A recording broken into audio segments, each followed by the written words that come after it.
Happy Friday, everybody. It's Josh here with On the Wrong Lead at a slightly different time than normal. Figure with Turfway Park starting up today, we would start a little earlier. Take a look maybe at this late pick four, or at least the last four races. I'm not gonna play the pick four. I'll probably be firing away some exactas and tries here, since I tend to attack this track more vertically than horizontally. But we're starting with that. We got a great Aqueduct card on Saturday, and of course, without fail, anytime I'm like, I don't know what to cover, like let's do Aqueduct and maybe we'll play some Turfway. We end up with a carryover again, double carryover actually for the Aqueduct late pick six. Mark, like that late pick six today, I know I fired into it, you fired into it. I'm a little shocked that it carried over. I was a little shocked to carry it over too. There was no huge balloons type payout. I mean, I guess the Kelly Breen horse that won the last was, I mean, it was a maiden race though, and it wasn't a shocking horse. It was a horse that made some sense. If you assume that the couple of the favorites were vulnerable, which, a whole bunch of horses stretching out, that tends to happen. But yeah, I agree with you. There was no massive, $50 horse. There was no, two or three of those $25 horses, those things that produce carryovers. It seemed a pretty logical sequence. I think we both missed the same horse, that 5 horse that won probably the third leg. I think we both got knocked out on.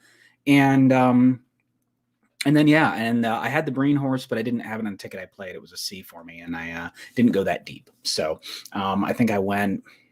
And I think we both had the same single to start it off with. So, because there was a 2 to 5 shot that won. So normally when you get a free square like that, somebody hits it. But I was surprised as well. Yeah, that was just really surprising. I was like, I thought that first race, I think you said you had that free square, and then I don't know. I tried to get a little cute and single the last 2 legs. I thought Danzig with the Stars was a pretty big standout on time form. I mean, there were a couple other horses that were in that realm, but at the price I was going to get, I was like, all right, well, this is where I make my stand. So I singled Danzig with the Stars there, and then I really liked the 2 in the last race, the favorite. So I kind of had 3 singles, and then I went pretty wide in the other 3 legs, and ended up, you cover five horses in the 8 horse field, and you whiff. Yeah. Yeah. I mean, that was what Rudy first off the claim horse that Sayers stayed up on. It's one of those things. Sayers had ridden the horse last time out at that level and then been beaten by like 8.5 lengths at the same distance. So you're like, oh, okay, well, it's not like Sayers got up with the claim. So you kind of go, there are other horses that are more interesting, and horse nails you at the wire. And, I think something to watch for tomorrow is Joel Rosario was taken to the hospital after 3rd or 4th race today. No one really knows what happened. I don't know if he's just not feeling well but anyways, he was taken to the hospital. So see if he's on mounts tomorrow. He's got a number of shorter priced mounts that are in the featured sequence, and maybe he's not riding well, or maybe he's off his mounts. That'll definitely shake things up. I note that because in the feature, I could have strangled one Dylan Davis for just an absolute bone dead ride, just brain dead ride on that 4, what was it, the 4 or the 7 he was on? I can't remember, but he basically got buried on the rail and then sort of got halfway down the stretch and went, oh, maybe I should try to get out from under heels, and then does the Dylan thing where he looks over his shoulder and then moseys over 4 paths and then rallies down the middle of the track and almost gets there. I think he was in the Chad Brown horse with the 4. It was the other Chad in that race. I did not like the favorite Chad. I liked the other one, but just an absolutely terrible ride. And I still wouldn't have hit I still wouldn't have gotten a consi, but yeah, live and learn, right? I see Ryan's in the chat. What's up, Ryan? We'll be getting joined by Caleb, Caleb Knight, a little bit later. I know he had some work stuff going on a little bit later. I know you did. We kind of just got in here under the wire, so and as you guys, if you guys just were tuning in, I mean, I was eating pizza. I'm trying to trying to get dinner here, but I literally just shut my laptop from a work call and we flipped over and went live. So yeah. So it looks like we got 13 minutes here or 12 minutes here to race 5 at Turfway Park. Looks like on the board right now, we got 2 horses kind of vying for favoritism at 3-1. The 2 Bella Runner, the first time starter for Steve Asmussen here, and the 3 deck of cards. I think maybe people are picking up on hey, let's play Corrales here. Corrales just paid $123 at Gulfstream, or not Gulfstream, at Turfway Park. Turfway, yeah. So I mean, I don't know what the heck is going on there. CPDT is in the house. And Ryan asking how our weekend was. We'll get to that in a second here. But Mark, are you firing to pick 4 here? Are you? Yeah, what are I'm you? firing What are to you pick doing 4, here? and I'm pretty spready this race. I can give it out if people want it, but I used the 2, the 3, the 4, the 6, the 8, and the 14. I went 6 deep here, but I have a single later on in the sequence. So Okay, you got quite a bit of horses here. yeah. Looks like Santiago Gonzalez here on the 8 for B Right with Mike Maker. Yeah. Santiago was pretty decent at Turfway last meet. So Yeah, and him picking up a Maker Mount, and that's also the Kentucky Downs last out horse. I don't know if this far out of Kentucky Downs last out starters game still works, but that horse did make its last start at Kentucky Downs. So yeah, I mean finished 3rd. I mean yeah, and I'm he sure finished and 3rd in one of those crazy 135K maidens. Those are very classy races. So I think this one might be well mount. let's take a look at the pace scenario here. I'm just gonna kind of scroll down. And actually, Ryan's asking a really good question. He's like, "How long does it usually take you guys to handicap a card?" And I know Mark and I probably have just like completely Complete opposite opposite answers. ends. Yeah. Yeah, Mark, how long does it take you to handicap a card? I did the 4 races of Turfway tonight. It took me about 30 minutes to do 4 races. It probably takes me about 10 to 20 minutes to handicap like an 8 race card generally. Most of that is really just kind of looking at the pace and just like tossing stuff. Honestly, it's a little tough, right? Because it depends on what you're doing, right? Like if you're talking like handicapping a card and having an idea how you want to wager it, it takes me about 10-20 minutes. If you're talking about constructing bets, I mean, that alone will probably take me the same amount, if not more. Because usually, like, there's oftentimes you end up in a race and you're like, yeah, it's a 12-horse field on the turf. Like, 4 horses have a real strong shot, and another 4 have maybe an outside shot, and like now you have 2/3 of the field, and you kind of got to figure out, maybe take a little deeper dive or figure out, hey, how can I construct my wager around this? So I tend to spend a little bit more time, especially with like horizontal wagers, like kind of structuring that. But having an idea of what I'm going to look at, I mean, it's pretty quick for me.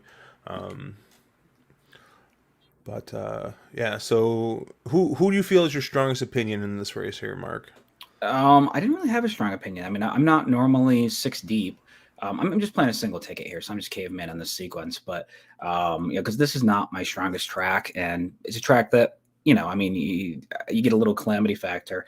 I think I'd be my strongest 2 opinions. I realize that's not the question you asked. Would probably be on the 2 Kentucky Downshippers. So the 3 and the 8. I think those are probably the horses that I like the most. I mean, you're getting Corrales on the 3. He's obviously shown that he has this place under his thumb. He's won 2 of 4 mount. I think 2 of 3 mounts so far. And and also you're getting the the Mike Maker with Gonzalez, and he's obviously a very good local jock as well. So I thought those are the 2 horses. They both have a fair bit of turfier pedigree. English channels tend to run pretty well on synthetics. So I know you know the pedigree angles a little better here than I do, but yeah, I think those would be my 2 strongest. In this spot, I like both excuse me, your 3 and your 8. And like I said, sorry guys, I just like wolfed down food. So, I actually am a pretty big fan of this 14 Yep. Paris Paramore here. Coming in from Keeneland and sat pretty far off. Started eighth. Ended up 6 lengths off and finished fifth by a half length. So it looks like if you look at the horse's running line and don't pay attention to the lengths, it looks like the horse was just like not even close. But the horse, there was a blanket finish and the horse was a half length off. Breeze doesn't. You also Oh, have go some ahead. trip notes on there. It had troubled start. So, if you're talking a horse that was shuffled back, 6 lengths and only finishes by, a half length back, made up a ton of ground, obviously. So it's going to run better. That horse ran better than that figure. And then that last out performance really, really shows. So, yeah, no, I agree. I did like the 14, even though I think Julie Burke is up on the horse. Yep. No, Julie yeah, Burke not is Joe. up. Which Yep. to me is probably an upgrade.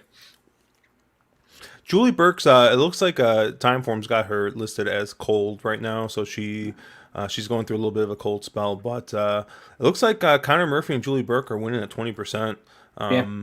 So yeah, this is definitely a horse I'm gonna watch. I'm gonna watch the tote board. Unfortunately for me, I have to like jump around to 3 different things. A little cold. 8 to 1. Yeah. I'm saying 7-1 right now. So. Yeah. So we got 8. I see 8 to 1 on the Yep. on the You're right. No, the feed. live feed's 8-1. You're right. Yeah. So I got 8 to 1 on the live feed. Your 3 is 7 to 2. The 8's 9 to 2, which I think is pretty fair here. So again, I don't play as much Tapita. You obviously have a lot more experience with with playing Arlington quite a bit. When you look at this, are you looking for horses that maybe have a start and have a little more stamina? I mean, I realize this is we're going a mile here, so it's a little further of a maiden race. But are you looking for those horses that have that start, maybe have more stamina and speed is not carrying as well for these types of tracks? Yeah, I mean, generally, I like, especially at Turfway, I don't feel like speed carries. It's not like you're playing, it's not like your dirt track. Like, yeah, like I mean, stuff gets wired, like it happens, right? And like sometimes the pace is just that slow, and the horse gets out in front. But I definitely am looking for more horses coming from off the pace. I think everyone really harps on the outside, and I think the outside usually does get good at Turfway. I don't know so much with the new surface if it is as swings as wildly, but like if you look at the race, the first race, and Corrales was on the one horse here. Let me pull him up. Corrales was on the one, Cool Rags, right? So if Yep. you're looking at Brisnet, like I'm looking for your P types, your S types. Now, like this is a little bit tougher because this is a loser horse. But ran a respectable race at Keeneland, and Turfway is definitely not Keeneland. Turfway is more your Churchill down, like maybe like a half step, quarter step below Churchill Downs, kind of in between Churchill and Ellis kind of thing. So and that part of that is because of the purse structure. I think you get better horses here now, because the purses are so high. But anyways, so people might look at this horse and just be like, hey, like he's on the rail. Hey, he's by Union Rags. Like, who gives a shit, right? Union Rags sucks. Shout out to Murphy. But if you watch the way that he rode this horse, he was glued to the rail and he saved ground. And at the stretch, he tipped out and was like 4 wide. And he got. I mean, it's kind of like your Rosario trip, right? Your turf horse trip. So I think Yep. that's what you're kind of looking for here. Save, especially on these long races, you save ground on the routes. And you tip out in the stretch and you get it wide. I don't know if the rail is bad or if it just happens to be that it's a real tiring track and closers tend to do better, so they're coming wide. But I think you do want to save a little bit of ground, and I think you want to, you want to go ahead and you want to try and make that move right at the top of the stretch and put yourself in a good spot. So. Yeah, Okay, Ryan's saying that he looks at Turfway and Woodbine kind of being the same. So I'm terrible at Woodbine as well. Woodbine is definitely not my strongest track. So Yeah, and speed used to be good, but not so much. after And what's interesting is that Woodbine, I always felt like, and I felt this way too with with Arlington, and this isn't really the case at Turfway just because of the time of year it runs. But when the Tapeta gets hot, it tends to get faster. So I think that like usually when like in the dead summer, like you see like especially at Arlington, which I know is poly track, but it definitely I felt like played speed favoring. So, but yeah, we got 3 minutes here. Any love for the 6 here, Josh? It's not often you see a Brad Cox firster going off at 21-1 with a decent jock up, and Cox is pretty good on his synthetic starters. I think he's 26% on the year or something. Interesting. Yeah, like I'm looking at Brisnet's stats here, and Brisnet really doesn't like Brad Cox's horse. Like it looks like debuting over a mile or bigger. He's 11%. Yeah, I see debut over a mile at 15%, but he's a 26% synth trainer, and he's also about 20% with his jock. So interesting. I mean, I'm I use pedigree to like make a case for a horse and maybe possibly rule out a horse. But like it's more like I use it more as like an addition versus a subtraction, unless it's union rags on the turf. But I don't know, like the pedigree on this horse doesn't like really scream to me like, hey, we want to be on the turf or on the synthetic. So I just assume anything out of violence can run. I guess but that's a mental thing of being somebody who plays more dirt and turf, where they do well on both those surfaces. I assume that they would also do well on synth. Yeah, for sure. I mean, violence is 16% first timers, so I wouldn't blame you. What are we looking at here? We're looking at 21-1, right? Am I looking at the right horse? Yeah, you are looking at the right horse. Yeah, on a Brad Cox first time starter. Yes. All right. Well, yeah. Well, okay. Now that's a different story, right? Well, that's why I brought the horse up, just because that seems like the board has that horse very mispriced. And I think like that's like a real important thing, right? Like you might look at the form, and you might, and I feel like this happens all the time, especially with newer people. They look at the form, and like maybe they see like a Brad Cox first time starter or something, or they see a what's like a good example? Like you see a horse that you think is going to take money, and then like the horse doesn't take money. Like a Chad Brown firster that doesn't take money. You just assume can't run. Yeah, you just assume, oh, hey, this horse is bad, but it's like, like there's a lot of things going on. So like, the thing to remember is and you probably agree with this. Every horse has a price, right? Yeah. Every horse has a price that you'll play it, right? Like the favorite might be, you could put like, I don't know, take Bricks and Mortar out of retirement and put him in this race, right? And if he goes off at 2-5, I mean, you're calling every single AEW saying like, hey, like, can I put like $20,000 on? Like you're like seeing how much money you can put on the horse at 2-5. It looks like they reached the gate here. Well, now I got to bet the 6 to win at 20-1. No, just Cox does have another firster in here. Not firster. He has another maiden in here in the 4 with Joe Talamo up, and I would imagine the board saying, hey, that he's going to Joe Talamo over going to Esquivel, who probably his more preferred or go-to jock there. But and again, that was very much an every horse has its price kind of thing. I was thinking 6 to 1. Yeah, okay, it's an interesting horse. It's a horse I want covered. At 20-1 though. I'm getting some late money now. Josh moving lines again. Yeah, my $5 win bet. I got a $5 win bet on the 6. I got 10 on the 14, and I got them keyed on top in exactas.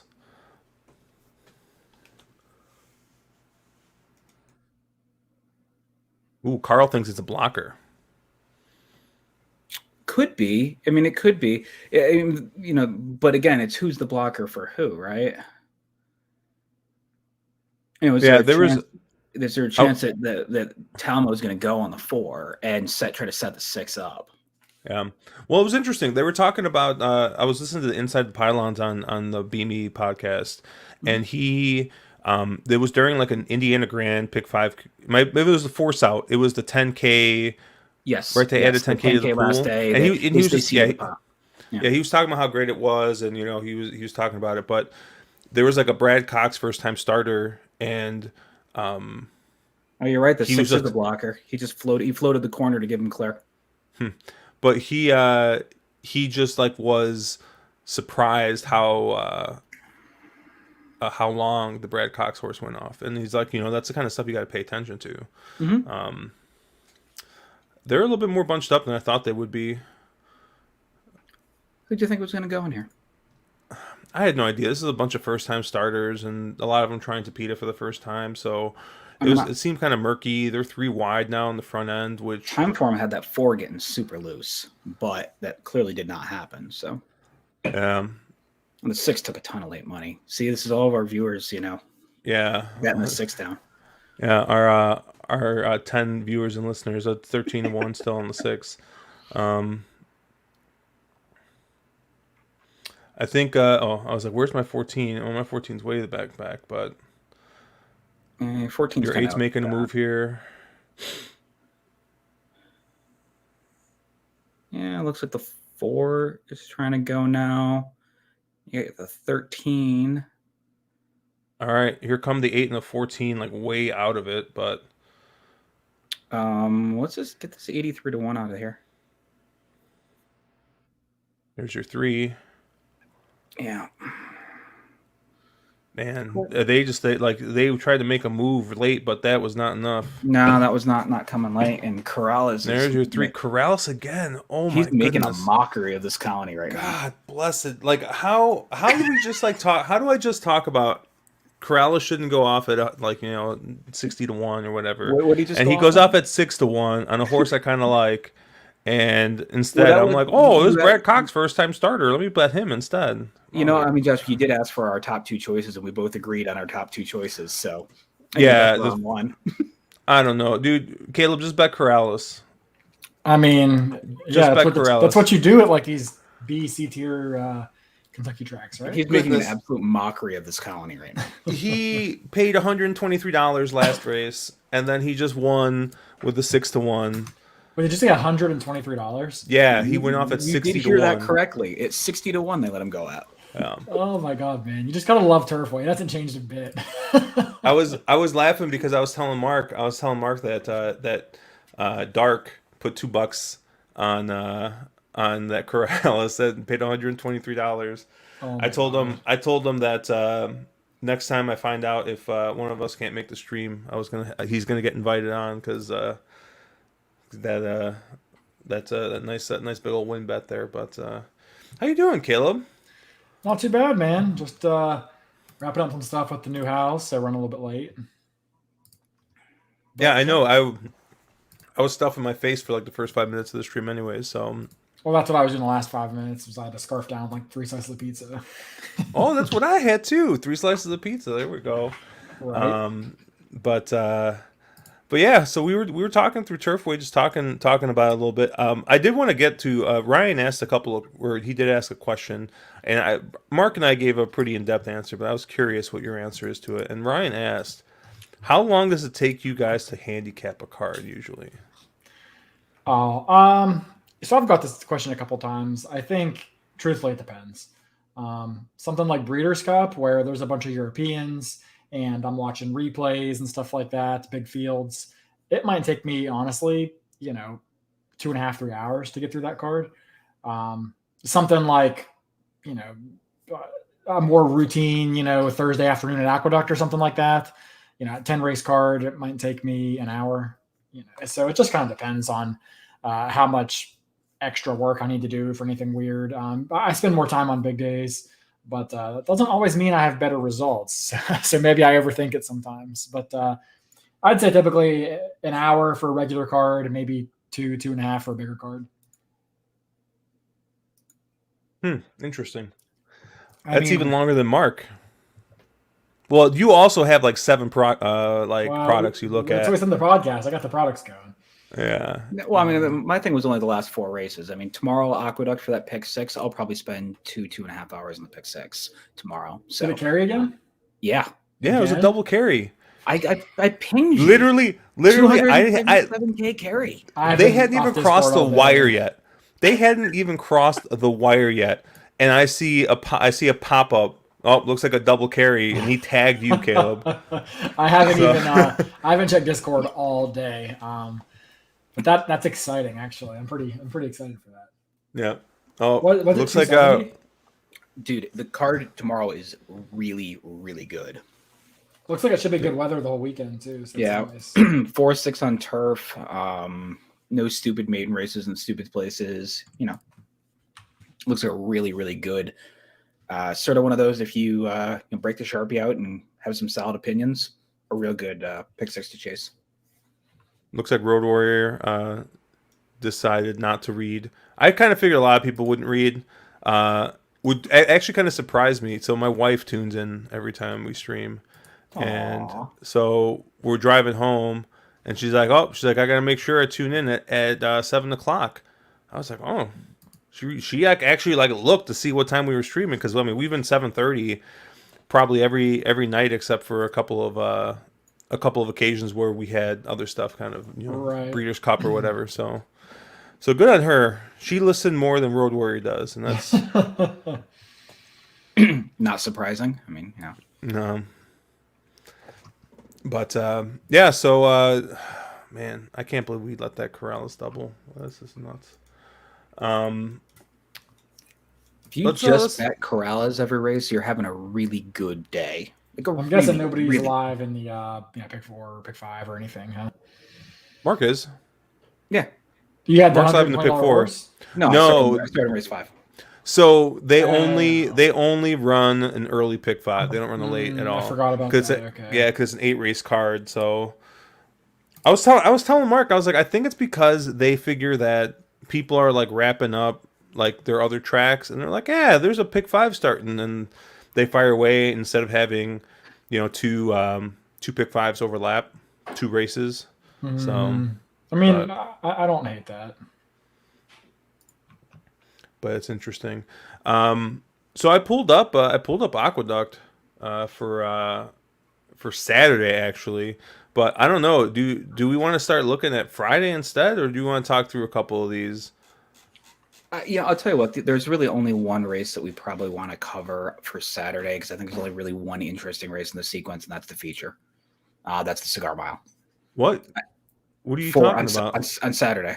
I think the three stakes races in front of it are just not that good. No, you don't think Miss Marissa's going to wire this thing and just win? I think it's either Miss Marissa or Lady Rocket, and I think I prefer Lady Rocket over Miss Marissa. And what's the next race? The next one is an okay race, but like I think it's the 3 logicals: the 1, the 3, and the 7 and the 8th. All right, we'll come back. We'll come back to the other race. We'll start. We'll just look at the Cigar Mile for now. We don't have to. We can cover all of them if you want to. Right. I just didn't want to spend, We don't have to. We don't have to go in order, right? We can freestyle. This is jazz, right? This is just jazz. So, all right. Let's take a look at the Cigar Mile. Probably the last just like really good race until we get. Well, I was gonna say Pegasus, but Caleb would probably argue with me. But it's just the last really good race. although to be fair, it sounds like we have some decent competition in the Pegasus, because it sounds like Nick Sko is going to race, and so is your horse, the horse of the century, of the generation that you keep on calling. Life is good. Yeah, life is good. So you'll be excited for that, but. Cigar Mile here. We got a really competitive field. Caleb, I know you have thoughts. I don't know if you want to put these thoughts out in the open before tomorrow, because I know I think you said you might be recording with the morning line maker tomorrow. No, next week. Next week. Oh, okay. So you can badmouth the morning line all you want. Uh-huh. Cool. I just didn't want this to come out before. Come on before you're previewing and you're talking with Mr. David Aragona, and you're like just bashing him, because then I could just see you being like, "Hey, David, what were you thinking with this?" But the morning line favorite is American Revolution at 5-2. You got Independence Hall and Ginobili at 7-2, and then 5-1, 6-1 following C, Code of Honor, and then you got double digits on Plainsman, Pipeline, and Olympiad. I don't know, man. This pace scenario, I mean, this looks like you got a lot of speed in here, but I feel like anytime we look at these big stakes races and we think there's a lot of speed, they don't materialize into like meltdowns or anything like that. So, Caleb, I know before the morning lines came out, I thought you were a little interested in American Revolution, but then you saw 5-2, and you just didn't know if you could play that. Yeah, that's exactly right. I completely reversed my tune on this horse when I saw he was 5-2. And I actually wrote, 1,000-word article bashing him, so he's probably going to win now. Yeah, so I mean, American Revolution is a contender in here, but it feels like he should be the third pick, maybe. I mean, you could argue he should be the fourth pick. I don't see how he really deserves to be the favorite in here. I mean, I understand if you're purely a speed figure handicapper, he has 2 or 3 really strong races, and it doesn't really matter what figures you look at, whether it's time form or buyer. The Pennsylvania Derby and then the Empire Classic Handicap came back fast. But it just sort of feels like, I mean, it's one thing to post those numbers, against 3-year-old restricted company and then against a bunch of New York bred bums.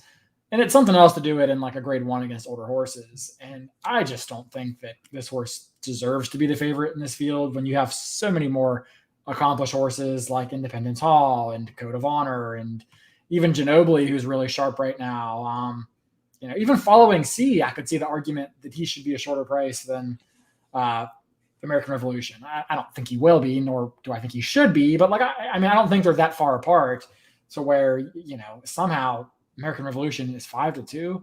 So yeah, I don't like him at that price. I probably think you get more like 7-2, maybe 4-1, because it sort of feels like Code of Honor has to take money. I mean, 6-1 it feels like a suspect line there on him, and then Independence Hall and Ginobili have to take some money. So I could kind of see American Revolution sitting at that 3rd or 4th pick in this race. But if he is the favorite, I won't have him on a ticket because I do not think he's a deserving favorite, although he is a contender. Yeah, I think looking at this race, I think American Revolution makes sense. If I was win betting though, no way 5-2. I very much agree with Caleb. If I can get 4-1, 5-1 on him, he's a horse that's effectively improved every single start of his career. Really done nothing much wrong. I mean, the Pennsylvania Derby, he had some excuses, I guess, right? He gets the class test in here again, but I think there were probably better horses that he faced in that Pennsylvania Derby than he's necessarily facing today. So, I think he makes a lot of sense. He's a horse I think I would have a very hard time leaving off a pick 5 or a pick 4. But he's a horse that if you're playing doubles and you're trying to get around at a price or you're win betting, I think you can get around in here. I do think the morning line is a little bit short. I think Independence Hall makes a ton of sense in here. He's 2 for 2 at the distance. I think he might just be more of a miler and might not want to go as far. As this Fayette last out, he came up on a sloppy track that he just happens to love. But I thought Independence Hall made quite a bit of sense in here. And beyond that, I think there's the Code of Honor types, those horses that I don't love Code of Honor. I've never really loved the horse. I get it; he does win a fair bit, but he's just a horse that I always feel like I don't know. It just never a horse that I've been super in love with. And getting a cutback here back to a mile, kind of an interesting spot for them to try to stick him. It's 6-1. He's interesting, but I think you're probably going to get more like 3-1, 7-2 range where I'm less interested in him. One horse in here, and I'm going to put on my my Brian Duransky hat because he's not here, and pick a Brian horse. I sort of was somewhat interested in Olympia at the 7, 10-1 on the morning line. I don't think Bill Mott, obviously Bill Mott's barn is very, very cold right now, but the horse is 204 lifetime, stretching out here, got a ton of tactical speed, and a horse that I don't think Bill Mott is the kind of person, especially, I don't think he's the kind of person that throws a horse in over its head just to take a shot. That's not really how Bill Mott plays the game. He has a lot of other spots he could have put this horse, and he decides to put him in a pretty tough spot. I wonder if this one's just really ready and has kind of improved, through his 3-year-old season, one of those late blooming 3-year-old types that wasn't ready to go for anything in the Breeders' Cup. Obviously wouldn't have qualified for it, but wasn't ready for like an undercard race he could have snuck him into. And this one is really ready to roll here. I thought Olympiad made some sense because I sort of either wanted one of the two favorites or I wanted a bit of an outsider. I mean, that's definitely a Brian Duransky horse because I don't think I think to quote Caleb, that horse needs an Uber to win this race. His 2-back race is I know Briz does not have it being competitive in here. But it's not. That's a shit fig. I've concluded. You think that's a shit fig? That's what you're going with? Yeah. Okay. Because Timeform loves that. I know. I looked at it. Baby Yoda has basically not run a step out of that race. Ducal, went backwards 10 or 12 points out of that race. It came back freakishly fast. Bayer had it pretty quick too, and I just think it's a bad fig. Legit, no horse out of that race even paired that figure. Everyone, I mean, the top horses, I mean, Baby Yoda bounced, or whatever you want to call it. I mean, I think Baby Yoda regressed to the mean, right? Baby Yoda came off a 108 in time. Baby Yoda regressed off a cliff. Yeah, it ran a 126 and then ran back a 108 again, and then, I don't know, 99. Yeah. There's a lot of those, in my opinion, kind of funky figs in this race. I mean, that Baby Yoda one is an obvious outlier, I think. But even I'm starting to think the Pennsylvania Derby came back too fast. Hot Rod Charlie, regressed in the Breeders' Cup, and Midnight Bourbon really backed up last weekend in the Clark. Speaker's Corner is the only horse to come out of that race and really do any running. And it's Parks. We know they have issues with their figs. So I'm kind of a little skeptical of that fig. And then I'm also kind of skeptical of those runaway romping victories, especially in the slop. I mean, that's always a tough race to make a speed figure for.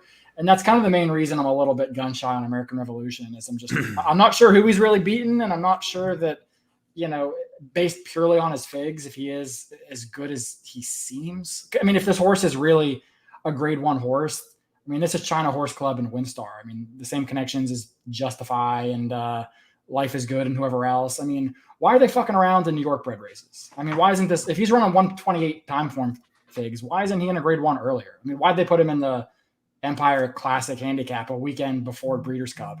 Even if they put him in an undercard race, there's just, there's a lot of questions here that something feels off. I don't know that I believe he's really quite as good as the figures, but at 4-1, I take the risk. At 5-2, I don't. I don't know if you can really blame the connections though. I mean, like, the Albany is a $250K race. The Empire Classic was a $300,000 race. I mean, those are basically grade 3s, right? Basically.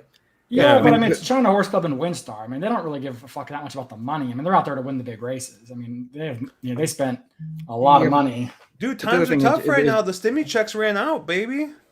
The other thing with Windstar, though, is did Windstar have other entries in those races that would have been more likely winners, Could be.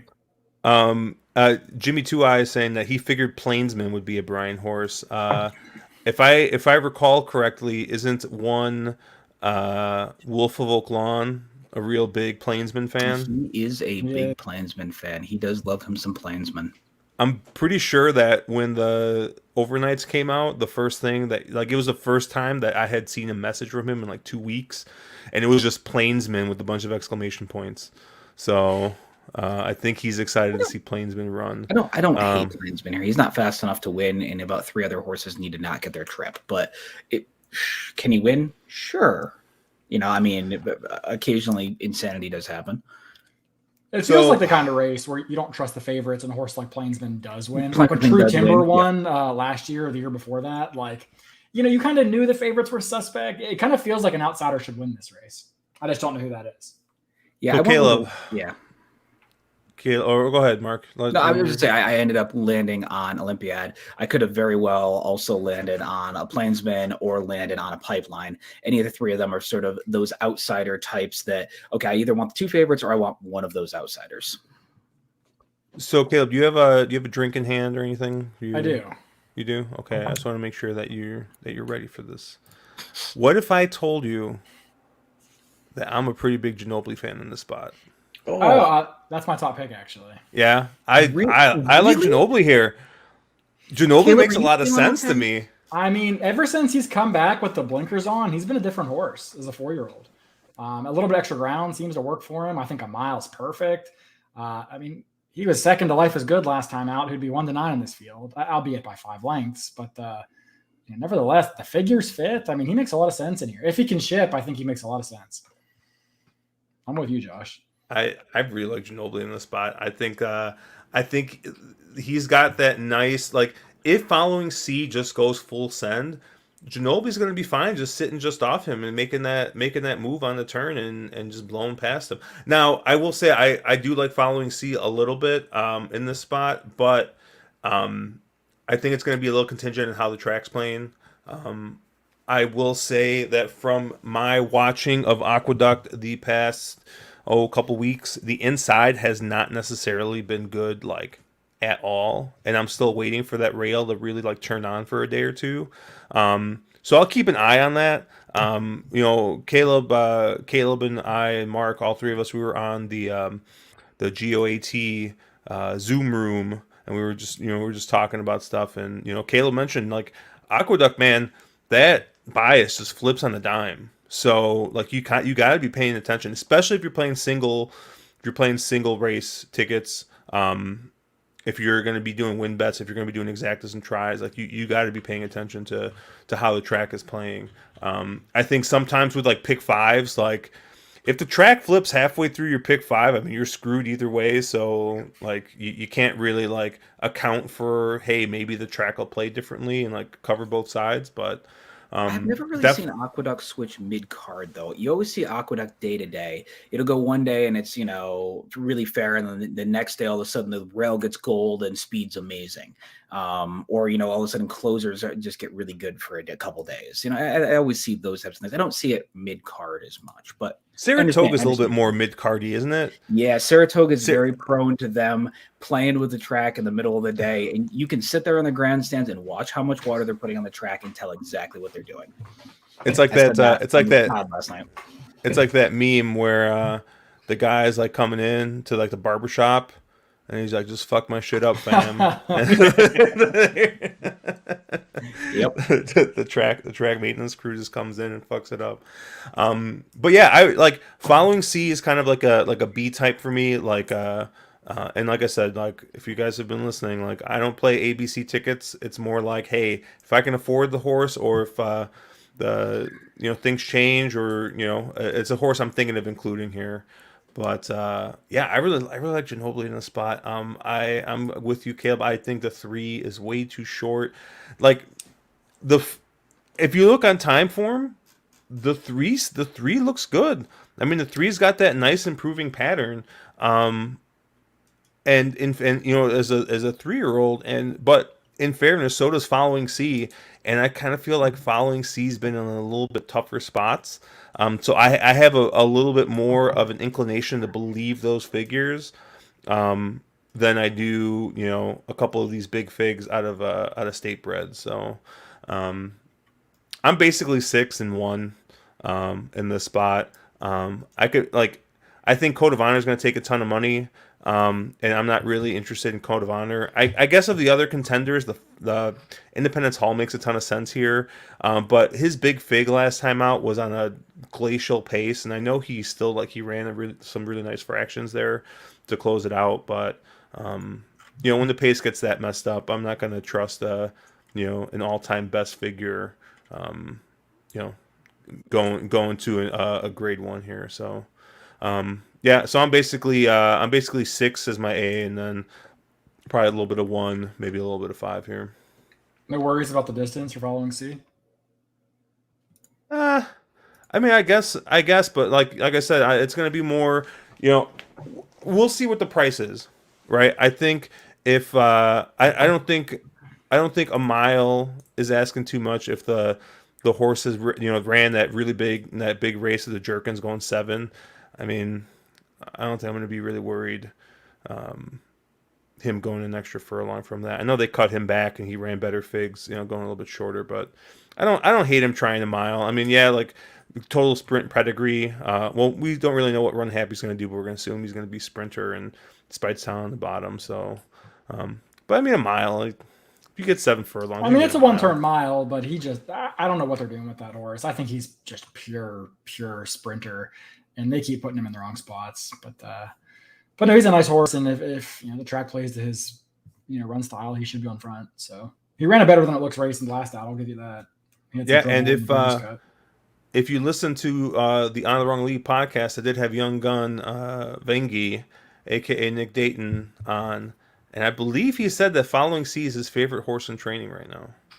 So I could be misremembering, but check it out. It's he's one of the younger guys. I think he's like, I don't know, 23, 24. I mean, he's a real young guy. I met up with him here in Chicago when he was here. He was at Kentucky Downs when I went down there. So he had some interesting insight as a younger guy talking about stuff. You're 3 minutes to post, Josh.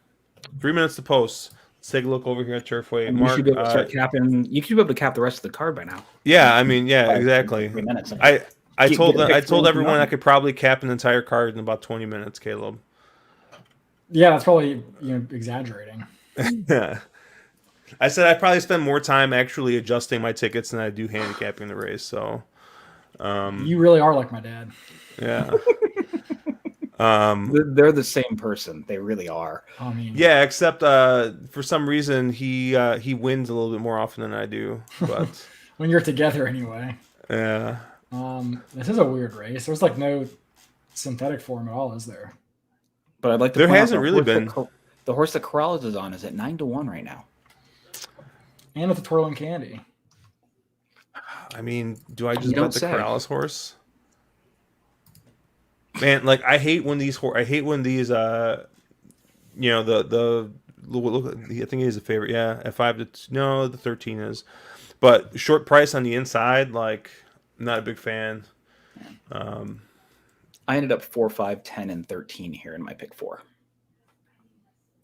4, 5, 10, and 13.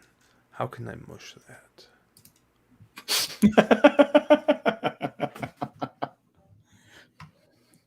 I would expect nothing less, Josh. Let's take a look at. I don't know if I'm handicap here. I'm gonna see if I can just maybe play a little exacta or something. Yeah, Jack is asking in chat. I mean, honestly, Jack, if you want to stay with a hot hand right now, Corrales is winning everything not tied down. The 10 is probably super interesting, and I might try to key around that horse in something like an exacta or a trifecta. Using horses like the 4, the 5, and the 13 as my other sort of 3. I mean, the 4 looks pretty good here. I do like the 4 mark. Yeah. Yeah, I think the four looks good. They really like this 13, but I don't see it.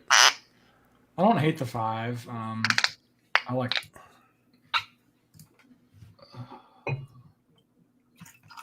Which is a Corrales horse? Oh, the 10. Could you really hate this 10, Caleb? Because. I don't love the 10, but I don't hate the 10. The 10's just. I don't. If you look at the 10s, race on synthetic, they're a lot more they're pretty competitive. And also that trainer on this type of a layoff is kind of scary good percentages. All right, I'm going 10 here. Corrales is at 11 to 1. I mean, come on. I'm saying 9 to 1 on a live tilt. Well, I'm just looking at my Naira Bets feed, and then I'm gonna do a small exacta box with this 4. Well, you guys aren't going to win without me, so I'm betting a 10 too.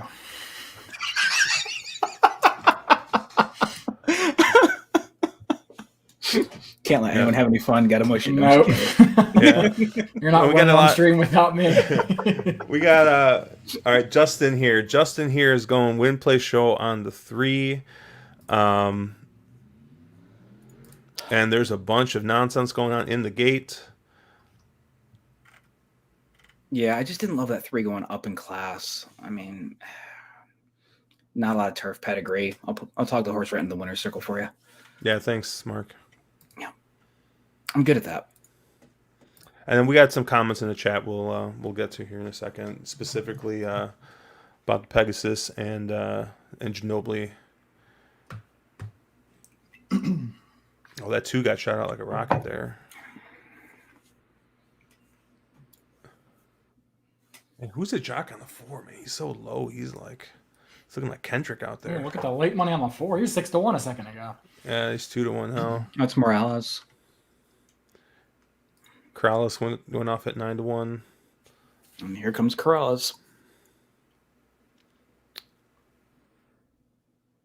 No. Like, no. He's loaded right now. He's so wide. I think he's gonna get caught. Yeah, he might. He's got to get caught out there, right? Right? Somebody's got to catch him. It's like a fucking cavalry charge. Look at this. Hold on. Oh my god. No. No. A Corrales pick 3. My freaking god. Oh my god. I wish I got more than $5. Hey, I hope everybody on stream tailed us. So y'all ain't winning without me.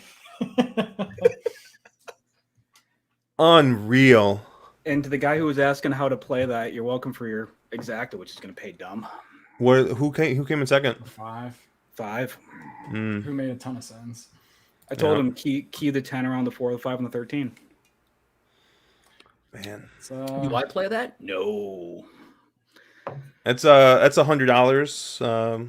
Thank you very much. I changed my answer for how long it takes me to handicap a card. Jimmy Two Eyes said tailed for sure. Man, Good man. Unreal. Take advantage you of it, knew because by like Saturday, every one of his mounts is going to be like 6 to 5. Yeah, I saw him making that sneaky kind of coming up middle move, and I was going, "Oh, he's got horse." God, yeah, Jimmy Two Eyes thanking you, Mark. You're welcome. The New Hampshire bread. New Hampshire bread? That's a first for me. No. What in the world? Man, I have to look up the farm. New Hampshire bread. Really? It is a New Hampshire bread. Dude, Mark's going to be like visiting that farm now. I will, yeah. You got to be kidding me. That would have been a nice exacta. Yeah, someone got it. Yeah. Oh, John Massey, long live Rockingham. Yeah, long live Rockingham. What did that exacta pay? $143 for 2. Oh my god, that's great. Goodness gracious. We're a bunch of idiots.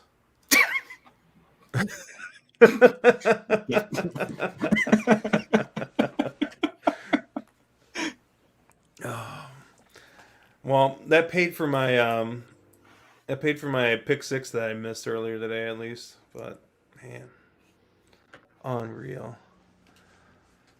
Well, All right. Gotta get through my single but Corrales does not have a mount in the next race, so he can't. So you're safe. That's Late jockey change. Late jockey change. Is Corrales Cross not on the 3 next race? Scratched. Scratched. Yeah. Oh, my scratches him late. Oh my god, that's so stupid. That's hilarious. So Carl's talking about Ginobili. He's like, Aqueduct is no Del Mar, bring your coat. Do you think, I mean, I know, like, horses are, like, living, breathing things, like, do you think, I mean, I know we talk about shipping angles and stuff like that, how California horses shipping out, and who was the trainer that had a huge issue shipping? Was it Sadler? Like, Sadler's never, like, wasn't able to ship horses. Like, do you think, like, does that even like play into your mind, like outside of the like, hey, like this horse shipping from Parks, like this figure is inflated, like do you automatically like upgrade or downgrade like a horse shipping out of Del Mar to Saratoga, or Del Mar to like Aqueduct, or going from Saratoga to Del Mar, Santa Anita, or something like that? He was making sort of a weather conversation. I can tell you, back in the day when I was an owner, I'm not currently, but I was a few years ago, we had a horse that was named Your Time Is Up, and all of her wins came at Aqueduct. And the reason all of her wins came at Aqueduct was she just loved the cold weather. She trained way better in the cold. She had a bit of a breathing issue that we knew about. Train better in the cold and race better in the cold. There are certain horses that just like certain weather conditions, and that is a thing that happens. I wouldn't necessarily move a horse up or down shipping, from Del Mar to Aqueduct. That's I mean, both are tracks that have quality racing. It's not not like a park shipper or something, but yeah, I think the weather does come into play with certain horses. But again, it's one of those things you don't really know until they start. So if you don't, you're guessing it's gonna, be what the outcome's gonna be. Yeah, I don't really care that much about it. If a horse is showing me he can't ship or he hates a track, then I'll factor it in. If he's trying something for the first time and the trainer does decently overall shipping, I mean, it's always tough to ship across the country. I mean, Del Mar to New York or vice versa, that's always hard. But it's not going to talk me off a horse I like if if that's the only thing going against him.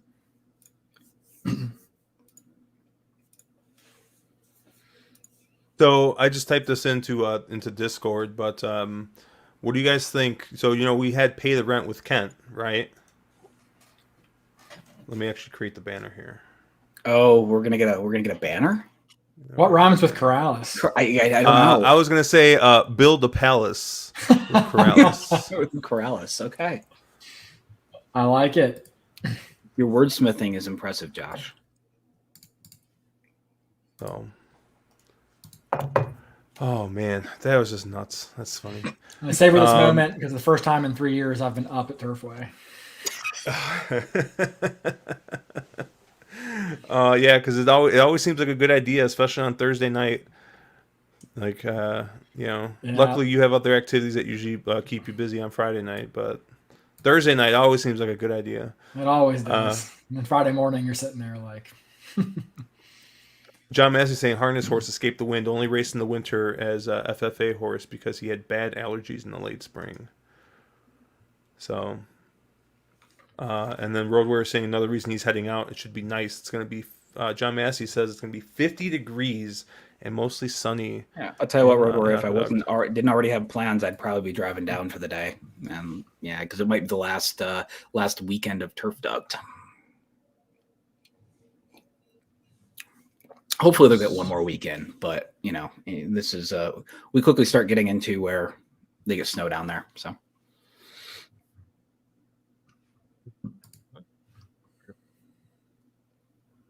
Got that going. Coming back up, I did see PDT ask a question. He's like, do you actually think that both those horses go to Pegasus? I mean, why not? I mean, I know Nixco is going to go back to Korea at some point. But yeah, I don't know who bails, but I think one of them will. Yeah, probably Nixco. I think Nixco's bails. I don't think he runs. My take would be that he's probably worth a little too much right now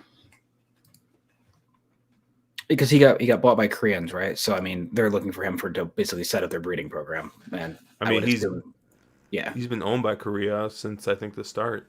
Oh, is he? But where is he going to stand? Do we know? I mean, I assume that they're going to send him back to Korea. Stand for KRA? Okay, yeah. Yeah.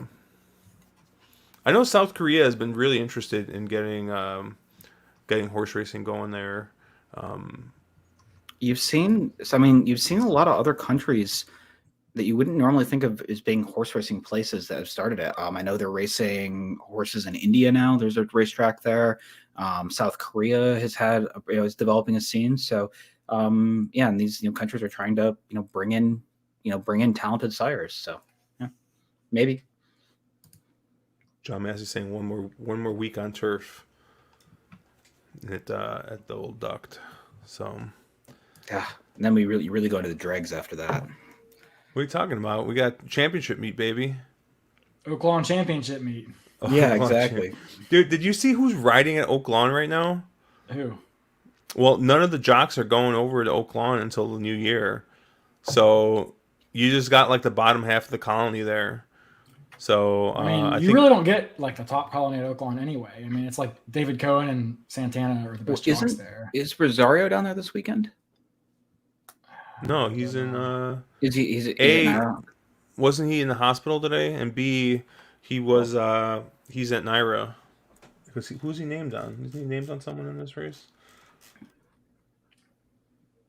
Isn't he named on your horse? Yeah, Olympiad.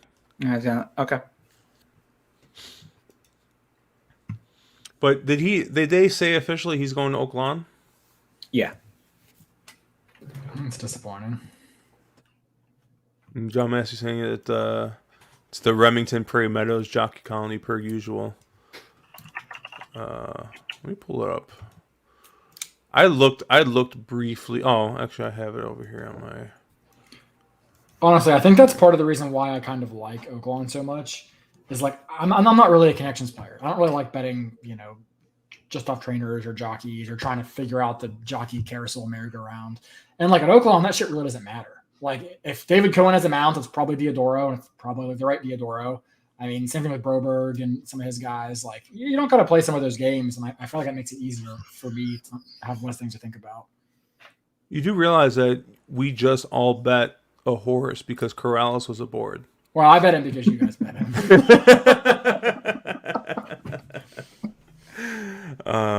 He's not like your dad who just like will refuse to bet a horse depending on who the jock is. Oh my God, he kills me with that. He'll be like, I can't bet Benjamin Hernandez, can't bet Oscar or Omar Hernandez, can't bet Heeman Harkey. But some of them are just so arbitrary. It's just like, oh man, it's like Dad, like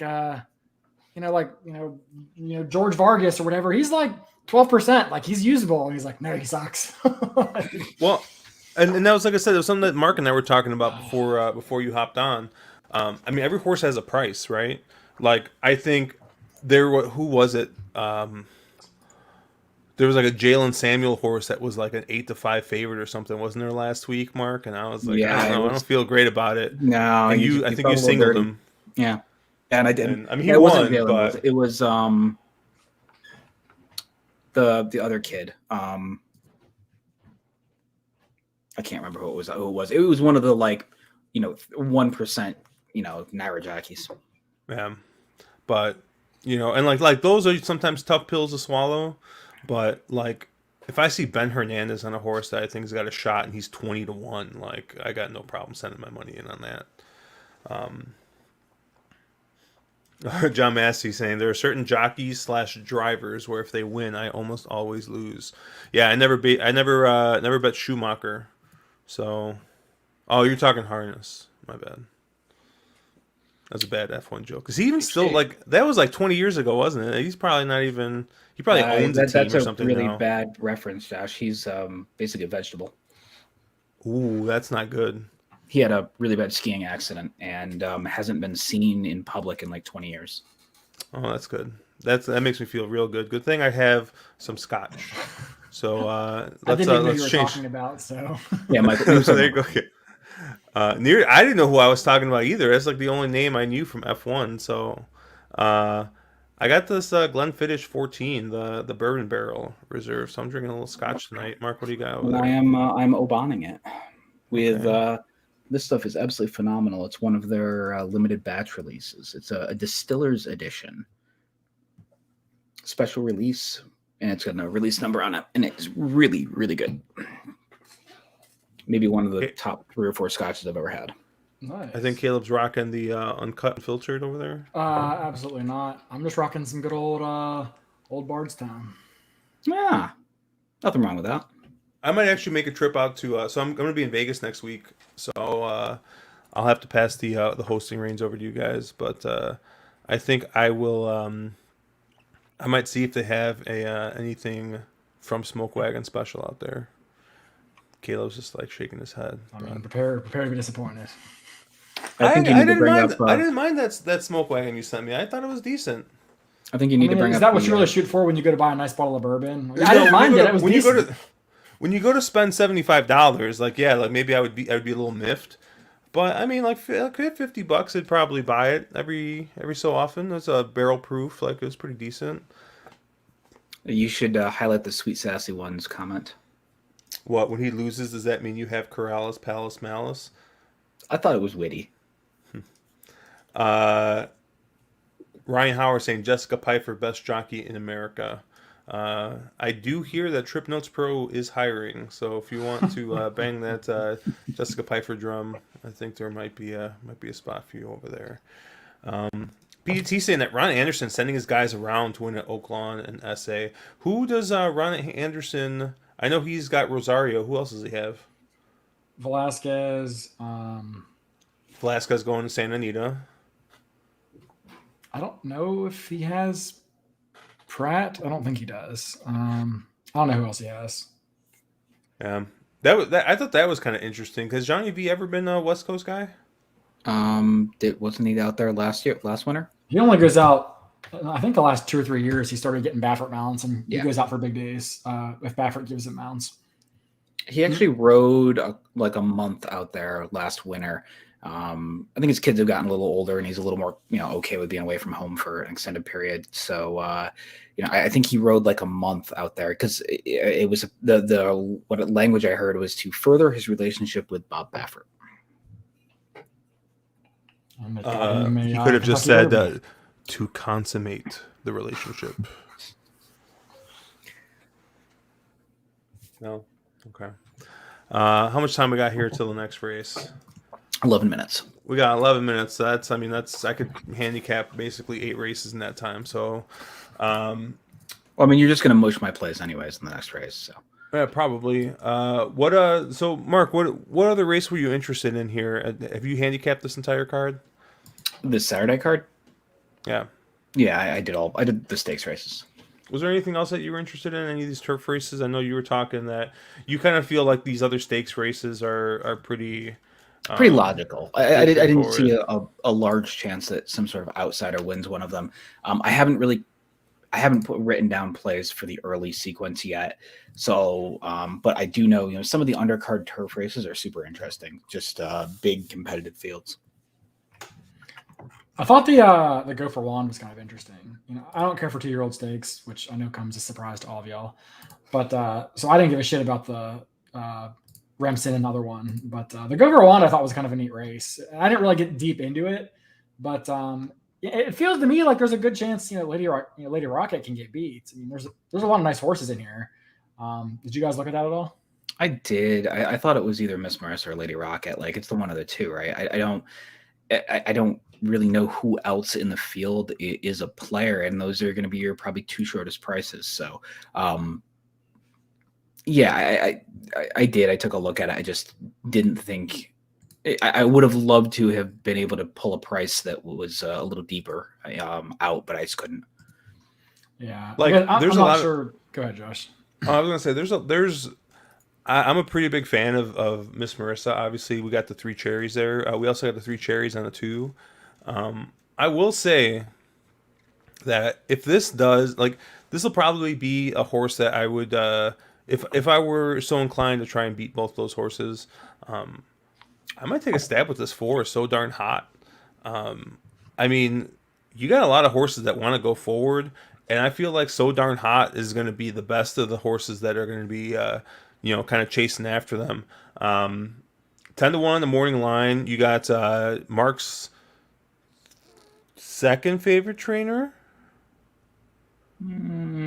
third or fourth. I mean, I know you hate when George Weaver beats unbettable. He's unbettable at the minute, or the moment. Well, good. That means his price is going to float up. I mean, he's 0 for 19 on the meet. That's fine. He's snake bitten. He's 7 times in the money. It's fine. It's fine. I mean, I don't love Manny Franco aboard, but if there's one thing I do know about Manny Franco is that he's going to keep this horse like 3 or 4 wide the entire way. So I kind of feel like Manny Franco spent a lot of time with Joel Rosario. Like they must be best friends. And Joel is just look, you just keep your horse wide the entire time, and the rest will come. And Manny Franco's just got stone hands compared to Rosario, so it just doesn't work for him. But I do like your horse, Josh. That's kind of the horse I was interested in here too. It was the 4. I don't know that Lady Rocket really wants to go to a mile. She was life or death to get 7 last out. And she's gonna have to deal with Miss Marissa on the inside. So I wasn't so sure here. I mean, they're the fastest horses on paper, but neither one is particularly trustworthy to me. So I kind of liked the 4 is for a price, suit or not, for all the reasons you mentioned. I mean, she was kind of life or death to get it, in the slop, which maybe she just didn't really love the off going. I mean, I realize she's never missed the exact in the slop, but, very well, maybe able to get the distance on a more fair track. I mean, maybe, but, career sprinter, if anything, I tend to think speed, sloppy tracks, flatter speed instead of, the other way around. So. I would tend to agree, but I mean, is there a chance here that Miss Marissa, who we know can get the distance, gets out on the on the front end, and Lady Rocket fades late in the stretch, and Miss Marissa just kind of wears this? Yeah, I could see that, and I like the 1. I do, but I do as well. Yeah, I do like the 1, but I like the 4 a bit as well. Because I think Loscano can kind of pop the gate. I think Lady Rocket will probably try to. I don't think she's as fast early, so I think she probably tries to stalk. And maybe they just merry-go-round around the track. Yeah, plus you got Irad on the 2 who doesn't usually send. Yeah, I mean he's going to probably stalk. And the thing you do have about the 2 though, Lady Rocket, is that you got sprinter early speed, right? You don't have routing early speed, so I think that. The 2 is probably is faster than the 1 early, because I mean the 2 has gotten the lead going 7 furlongs versus Miss Marissa going 9. So, but yeah, I kind of agree with you, Caleb. I prefer to see a horse that's been proven to get the distance, try it, and as opposed to taking a short price on a horse doing something for the first time. I mean, I know it's still 1 turn. But once you get to a mile, you're talking about routing. So, yeah. So I'm a little bit little bit less interested in the 2 here. I could probably get by with just the 1 and the 4, and see if we can get the favorite out of the winner's circle here. All right, Mark. So we got 5 minutes now. What do you got here? I am singled to the 2 here. I like your 2. I'm going to horse for course angle. Yeah, horse for course angle. The horse is 3 for 3 across the track. Seems to kind of round into form this time of year. And honestly, get some class relief off the level that they ended up at in March of last year here. So, no trainer change. Seems like a similar setup to last year. Get some actual class relief off the last, off the, stakes race last out they tried. And coming out of that, I know that race at Kentucky Downs was much tougher, and the Modesty should have been tougher. So get some class relief back to probably an appropriate level here. Yeah, I really like the 2. I'm going to bet the biggest Josh horse ever, I think. And, the 6? 6, yeah. Yeah. I was going to say, I really like the 6. Yeah, I love the 6 in this spot. I like the 6 quite a bit. And I do like Mark's 2, but I like the 6. Yeah. But yeah, I really like the 6. I got really excited because I'm looking at Timeform, and Timeform. I always forget that with CDI tracks they don't update the odds in time. So I'm like looking here. I'm like 15-1, and then I look and he's 4-1. And I was like, oh, that's a shame. Yeah, the 6 looks to be like the only speed in this race. I know speed's not shown to be great as of late, as of today, but I mean there's just like nothing in here. And the horse, I mean, has like flew at Arlington, and those speed figures from Arlington kind of tower over the rest of the field. So I'm really only interested in the 6 and the 2 in this spot, really. I mean, I guess you could make a case for some of these other horses, but like they seem to have much better figs on the turf, and they've regressed much. Like the 7 Hey Kitten. Yeah, if you look at the turf figs, like this horse looks great, but then you go back and look at their synth figs, and you kind of wonder, like maybe this is one of those turf horses just really doesn't like the synth. Kind of the same thing with the 8 Mused. It's got a couple of nice turf tries here, but those synthetic tries over in Great Britain, not that great. Maybe the 4 a little bit, but this is a really, really flat race. But yeah, I really like this the 6, and I like this 2 a little bit here. Maybe we can get a double here, right? We got a late double, right? Who's Gross on the last race? 2? Either the 2 or the 3. I don't remember which. Corrales is on the 2. Yeah. And he has a run over the surface. He's on a tracking horse, and there seems to be a little bit of speed here. So I hate the post, but doesn't seem to matter for Corrales. He won out of the 1 hole tonight already. So yeah, I was telling Mark. I mean, Corrales just rode it perfectly. He saved all the ground, and as soon as he got out of the turn, he just got out wide, and he did his thing. I like the 3 a little bit as well in the next one. So I ended up on the 2 and the 3 in the last. So we'll do a little 2-6, 2-3 double. What am I? 2-6. Okay, 3's much shorter. So let's do 5. And then it looks like the 3's going to be the. Yeah, and Road Warrior, while Josh is talking his way through this, I would agree with you. I think Pletcher hasn't been as hot and hasn't had the crazy 2-year-olds he has had of past years, and some of the normal mounts for Johnny V have not been there. You obviously see Johnny's mounts levels decline quite a bit, and I think that may be part of the move to ship west is to try to stir up some new business and try to find some new clientele. And I honestly think Johnny V can probably do very well on the West Coast. So I think he might do very very well at Santa Anita. Always thought of Johnny V as being a kind of a thinking man's jockey. He's seems to be somebody who, pretty smart jock. So, Steven saying everyone else trying to get further from Baffert, but if he brought me that kind of money, I can't blame him. Yeah, I mean, it seems like the California Racing Board, and it seems like everybody else is going to be really weak-limped or whatever, limp-wristed or whatever you want to call it, in dealing with Baffert, and seems like they're not going to be able to push him out of the sport, so can't beat him, join him.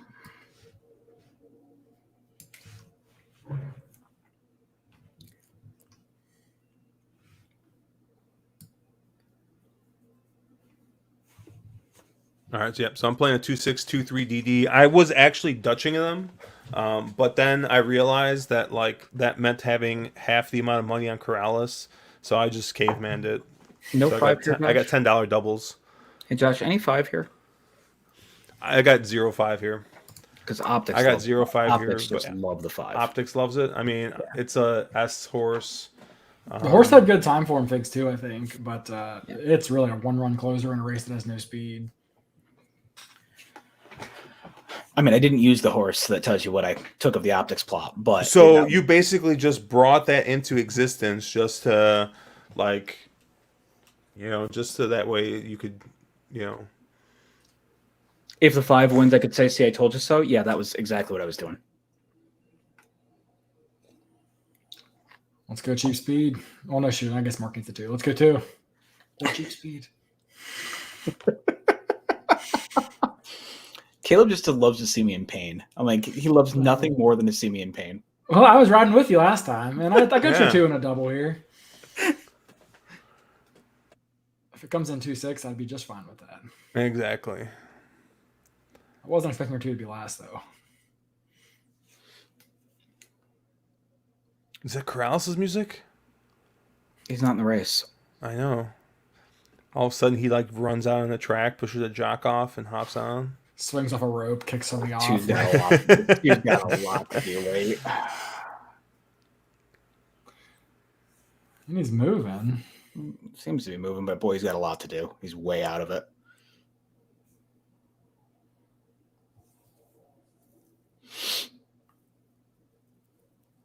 Looks like your 6 might wear. I don't know. This 8 looks good. This 8's gonna run him down. Yeah. Okay. Yeah. The angle down the front stretch is so weird here. 8 with his paddle action. God bless it. Oh well, easy come, easy go. Yeah. I mean, that horse was so much classier. I mean, I guess he kind of made sense. Yeah, but I mean that lone speed. Smoking Joe. Is that Joe Talamo? Was he actually aboard in that one? I don't know. That's what it says in the form I have. He was. There was a race where was there a race where Joe was named and it was Julie Burke was on it. Yeah, so I think it was the last race.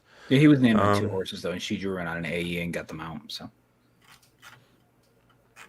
Well, maybe that horse likes synthetic, and those England figs are bad. Oh well, that's a shame. So race 8, I'll make sure I have something with this Corrales horse. Hopefully no one bets this Corrales horse, right? No one's going to bet him. Yeah, clearly no one's going to bet the Corrales horse. No. So Mark, have you started looking at tomorrow's card for Aqueduct? Yeah, I did. I did kind of a Josh handicapping pass on it, and I'll really dig into it tomorrow. Okay. Was there anything that kind of stuck out to you? There is potentially the most Josh horse that has ever Joshed horse on tomorrow's card. Let me find it. It's going to be in race 7, steam engine. You will be singled to steam engine 100% guaranteed. There's no other horse you're ever going to even look at in that race. I mean, You're I gonna see lose. Kendrick and I see an E8. That's I see 3 cherries Oh, that's a four. this might be. Yeah, I was gonna say this might be the rare 4 cherry horse here. because of Kendrick. Yeah, there's actually there's a glass here. There's some whiskey, and there's 3 cherries in the old fashioned here. But yeah, man. I mean, I don't even want to look at the rest of the horses. I'm probably just done right there. I mean, what do you got? You got Winner's Lap. Horse. I think the 5 wins. I think the 5 is probably your most likely winner in here. But you got Manny Franco in the 7 hole. I mean, so he's going to be 5 wide the entire way. Why be 5 wide when you could be 7 wide? Right. That's true. I do. I like that Josh horse there. I will have money going through steam engine. I thought it was actually a pretty competitive race, but I was doing my quick handicapping and I went, oh my God, this is the most Josh horse I think I've ever seen. I mean, you got Linda first off the claim too. Like, yeah. Goodness. So can someone explain this to me? And Road Warrior, I know he's in chat, so maybe he can. And I know John Massey might still be around. So what's going on with Linda Rice?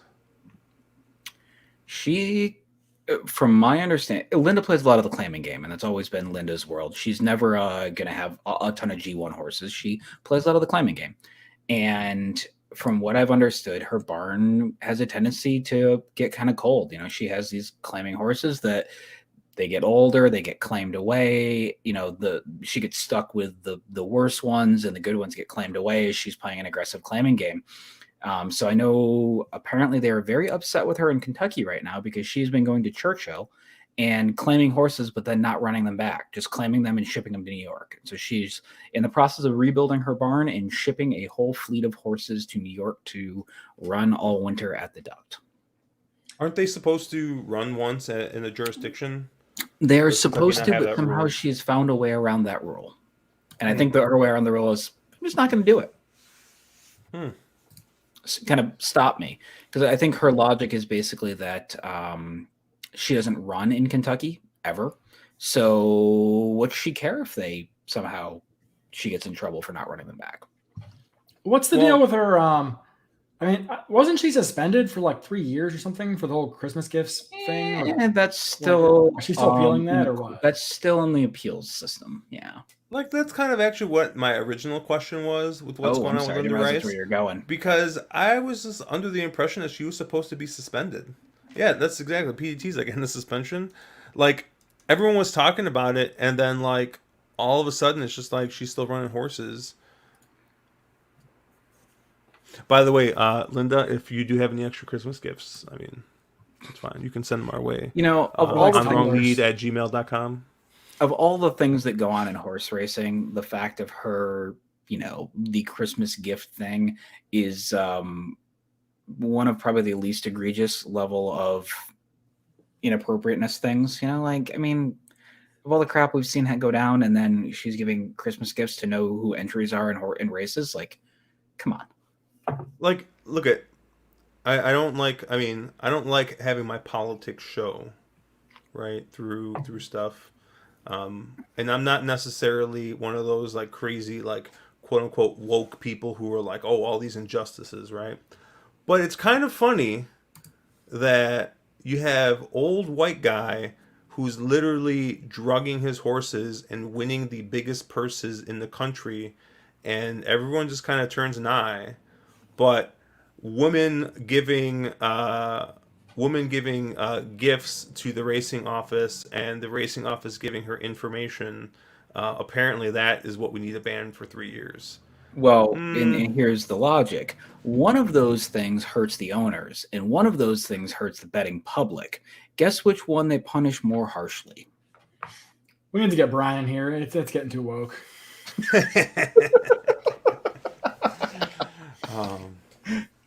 I don't know. Like I figured she would get suspended, but like I thought it was going to be like, I don't know, a couple months.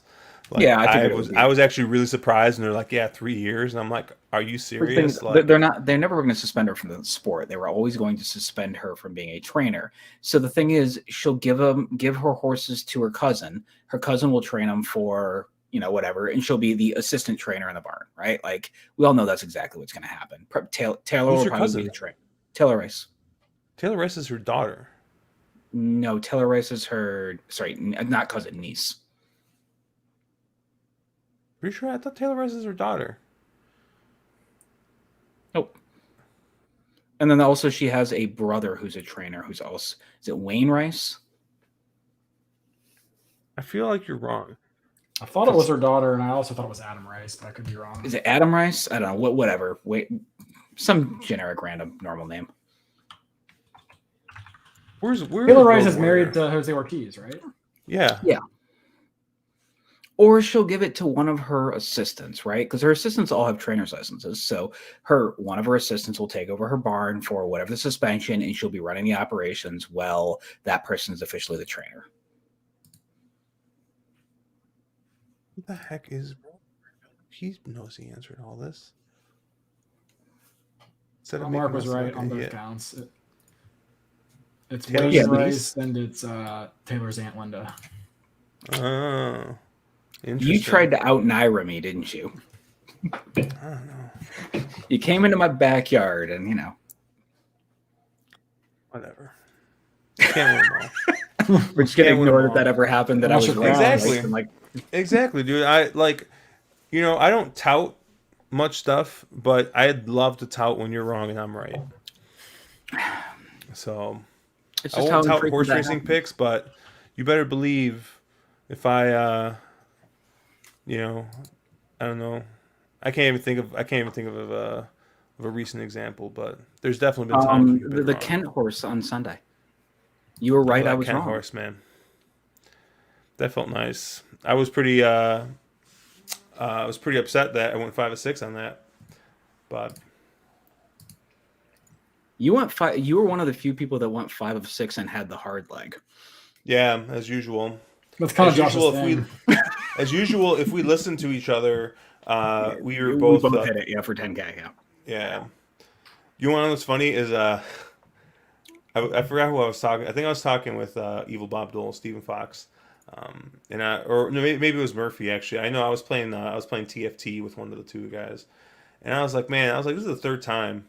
There was the Aqueduct pick 6 force out that I should have hit for like $100,000 or whatever, because I had there was like a Ben Hernandez horse that won at 50-1 that I had, and I missed. The horse I missed was like a 5-1 or something in like the second to last leg. And then, I had a 12-1 win the last one that I had. It was just like a farce. And then there was the pick 6 that we both should have hit, and then the other pick 6 that we both should have hit. And so I was talking to somebody about it. And then today, Spotify sends me a you know how Spotify does the your year in review stuff.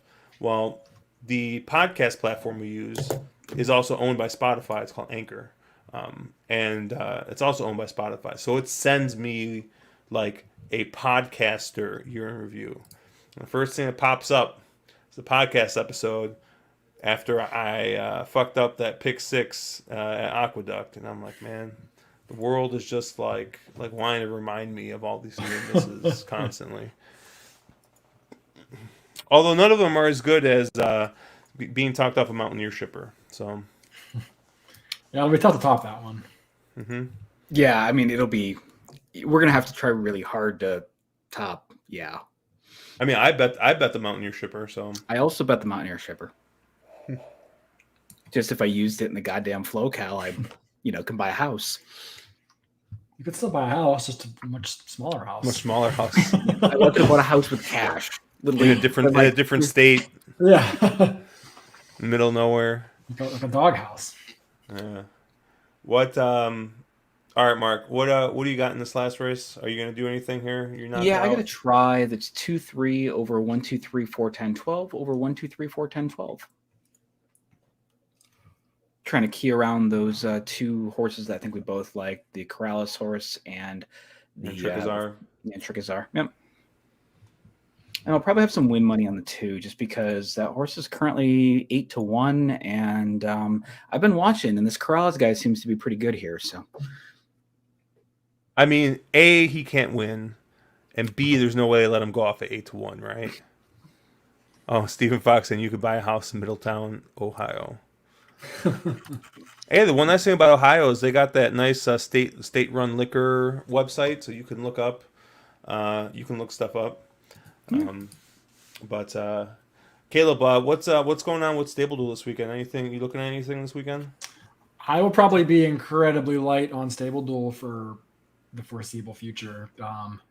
We're at that time of the year where Del Mar's gone, and it's going to have like daytime Losal and Gulfstream pretty much, and then there's going to be some shit with like Tampa and Laurel, I'm sure, but those are not my tracks. So I'm sure they probably have a nice contest at.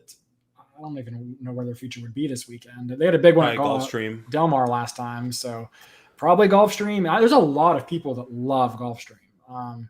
I don't understand it, but there's a lot of people that love it, and they always get big numbers in the Gulfstream contests. So if you do like Gulfstream, you should jump in because they do get a lot of players in this contest. But, I won't be. This is a big weekend for them too for Gulfstream. Why? It's the Claiming Crown. Oh boy, even worse. Yeah. Yep. Card dominated by the likes of Victor Barboza and David Carlos and all those other scumbag juicers. Dude, it's gonna be just like some like random like maiden claiming horse that like blew the doors off the first race and then ran in like stakes company every other time after that. Like I forgot who was Claiming Crown. Was that where was that the day? Who was the Bodie horse that Bodie Express? Bodie Express, yeah. Bodie Express like set the track record on Claiming Crown Day, didn't he? Might have. Because because he was like in a claiming race, a maiden claiming race or something, and then like was on the Triple Crown Trail. They grabbed him like a maiden claiming 50 or something. He ran something away weird with like that. Mistakes. Okay. Yeah. I'm sure. That year. I don't know if we have any Gulfstream historians in chat. I don't think anybody's in there, but where's Popo? We need him. Yeah, actually, so funny story. I met up with Popo, Mr. Paul Arnold Popo, on Saturday, and I told him, I was like, we're gonna be streaming some Turfway. Like, you want to come on? He's like, absolutely. He's like, let me know, and I will be there. So, yes. Probably not next week since I'm out, but probably maybe the week before Christmas or the 23rd. We'll try and get him on and do something. Have you looked at the pick 4 will pays? Man, if I could have gotten to that 8 in the last race. Ooh. They are definitely paying thousands. They're paying 4? Thousands. Wow. Many thousands. The 2 right now is paying what? 20 Naira always gives me the $2 will pays. $9,500 $2. So yeah. And the 3 is the shortest price on the board, and he's paying what? 800? Yeah. For 50 cents. What are the prices? Just the Corrales. Yeah, there's some good prices in here. 2's basically playing 2,400. Yep. There are some good prices in here, especially. I kind of like the 2, 10, and 12, and they're all nice prices. 2, 9, 10, 12. Let's take a look. I guess I should maybe keep your 10 out, or keep your 9 out of there, okay? Oh, now the 9. Mark, and you might not know this. Caleb and I know this, right? As people in long established relationships, but the more you say no, the more they want to say yes. So you putting that out there means the 10 definitely wants to. If I could get both, if I could get you and Josh to both, or sorry, if I could get you and Caleb to both bet the 9, that'd be good. I'd be all about that. Yeah, they seem to think that there's a lot of speed in this race per time form here. I mean, the 12 ran on the surface last year and didn't really seem. I can pull it up over here. Didn't really seem to run that well. The 12? Am I looking at the wrong race? I'm looking at the 11. That's funny. Never mind. I was like, how did you like this 11? Or how did you like this 12? But I was looking at the 11. So I tried to like the 11 because the horses run decently over the surface, but that was for a different barn, and the horses kind of went way off form since then. I do kind of like the 12. Like, Yeah, not I to like win, this but 12. underneath. I'd probably go 9, 10, 12, but I got to pay the Corrales tax at this point. You got where's that? Build a Palace. Oh god, this 2 is 0 for 10 at Turfway, and it's a fucking Algorithms by Bernardini horse. So conflicted. Bernardini, where do you see Bernardini at? Algorithms is by Bernardini. Oh, it's by Bernardini. You know, so funny story. You know, Algorithms is like the #1 sire at Turfway. Is he really? Yeah. That's Algorithms is absolutely a synthetic influence. At least it was last year. I remember Ed DeRosa pulled some sire stats for Turfway, and Algorithms was winning at like just some stupid number. Did you want to talk about any? I know you guys are looking at stuff for Turfway, but do you want to talk about any of the other stakes races on the duck card for Saturday? Or, I mean, my thought was they just felt logical to me. I didn't feel like there was a huge amount of upset potential. It felt like it was I kind of agree with Caleb. Like, I hate betting these 2-year-old stakes races even late in the year. Like, I actually kind of prefer them earlier in the year than late in the year, because you still like you get these like these maiden breakers that you're still like get in your head like maybe this horse can still move forward. Like, I don't know. I'm looking at like the 4, for example. You know, it was another yeah, the Remsen. You know, another like 3 cherry horse there, but you get Manny Franco aboard, so it's actually only 1 cherry horse. But I thought it was interesting that Rosario appeared to have choice and lands up on the Chad horse, that Zandon. I would assume that horse is pretty well meant, the 7 in there. And I sort of the other horses are landed on were Mo Donegal, the 1, and you know the 3 Judge Davis, also you know the Sugar horse. I mean, I'll excuse that Nashua, and hopefully the horse moves forward off from that. But again, these are the kind of races that you get, you know, crazy upset prices where a horse just randomly decides to improve a ton because they're 2-year-olds and that's what they do. I mean, I know that the 4 lost to the 1 last time out. I do like the 4, Josh. Yeah, I they gave the 4 a better fig.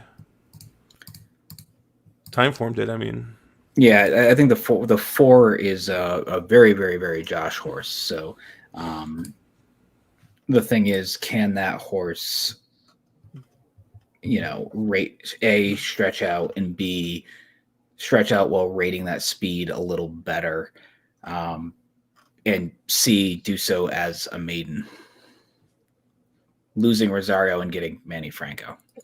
And D, yeah, I was gonna say and D with Manny Franco. I mean, I think this goes to your analogy of there's a price for every horse. 6 to 1 is not the price I'm interested in the 4 at.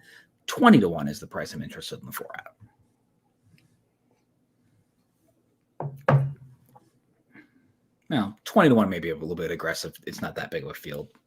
12 to 1, 14 to 1 kind of range probably is more accurate. Yeah, I mean, like the 3 also beat the 4 and broke its maiden, but did it over a muddy track. Distorted Humor is a mud influence, right? He's pretty good. Yeah. I mean, 19%.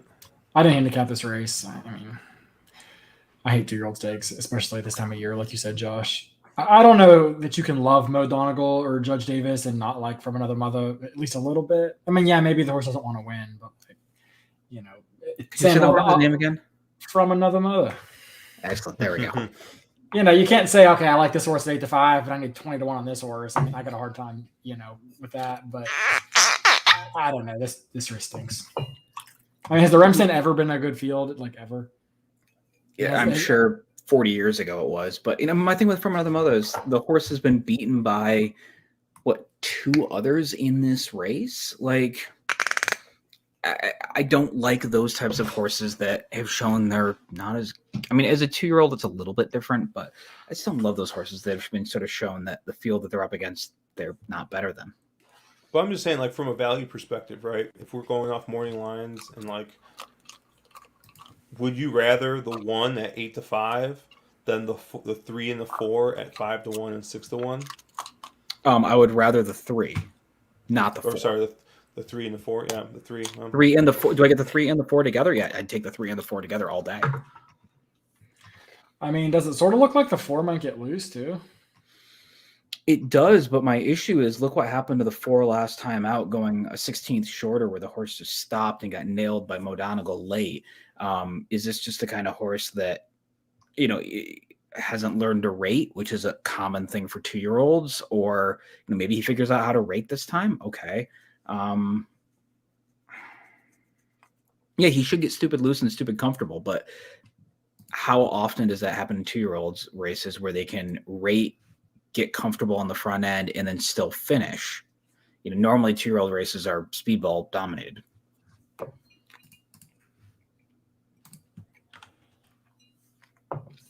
Yeah, I don't know. I think this is a spot where you try and beat this one. Maiden Breaker. I mean, like, the 4 is also a maiden, but, like, you're getting 3 times the price. And the 3, you're getting 5-1. I mean, like, you gotta, if you're playing single race, like, you gotta watch the board, but, I don't know. How's Beyer have him? Does Beyer have him pretty close? Actually, that last race out of the 4 was quite a bit faster than I think the 3's ever run. And then, the 1 and actually the fastest Beyer fig is on the 2. Really? That, yeah, and the Sleepy Hollow. Now, obviously, probably a little bit slop aided as Big Tommy's on that 2, and that was that last out effort. But that is the horse that got the biggest Beyer fig. I mean, that horse needs to find like 12 points to be competitive in this field. Yeah, in time form, rather. No, agree, and I would agree with you. Yeah, I think that the horse needs to find quite a lot.